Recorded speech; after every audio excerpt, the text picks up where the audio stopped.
ಹೌದು, ಮಾರ್ಚ್ 27ರಂದು ಗೌರಿಬಿದನೂರಿನ ವಿವಿಪುರಂ ಬಡಾವಣೆಯಲ್ಲಿ ನಡೆದಿದ್ದ ಶಿವಕುಮಾರ್ ಅಲಿಯಾಸ್ ಸಾದಿಕ್ ಭಾಷಾ ಅವರ ಸಾವು ಈಗ ಕೊಲೆಯಾಗಿ ಮಾರ್ಪಟ್ಟಿದೆ.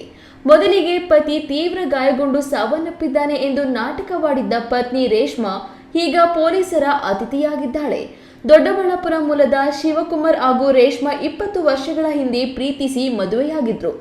ಆದರೆ ಇತ್ತೀಚೆಗೆ ಇವರ ಸಂಸಾರದಲ್ಲಿ ಬಿರುಗಾಳಿ ಎದ್ದಿತ್ತು. ಪತಿ ಶಿವಕುಮಾರ್ ಕುಡಿದು ಬಂದು ಗಲಾಟೆ ಮಾಡುತ್ತಿದ್ದ ಮತ್ತು ರೇಷ್ಮಾಳ ಇತರ ಸಂಬಂಧಕ್ಕೆ ಅಡ್ಡಿಯಾಗಿದ್ದ ಎನ್ನಲಾಗಿದೆ. ಇದೇ ಕಾರಣಕ್ಕೆ ಆತನನ್ನ ದಾರಿಯಿಂದ ತಪ್ಪಿಸಲು ರೇಷ್ಮಾ ಫ್ರೆಂಡ್ಸ್ ಜೊತೆ ಸೇರಿ ಸ್ಕೆಚ್ ಹಾಕಿದ್ದು.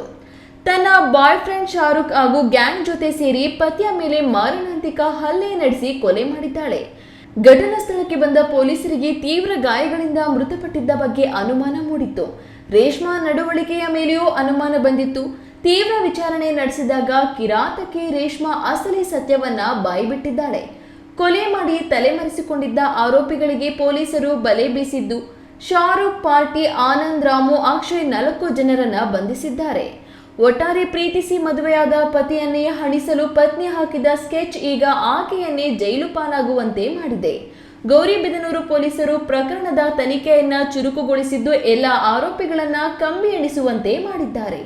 ಪ್ರದೀಪ್, ಈ ನ್ಯೂಸ್ ಟಿವಿ, ಗೌರಿಬಿದನೂರು.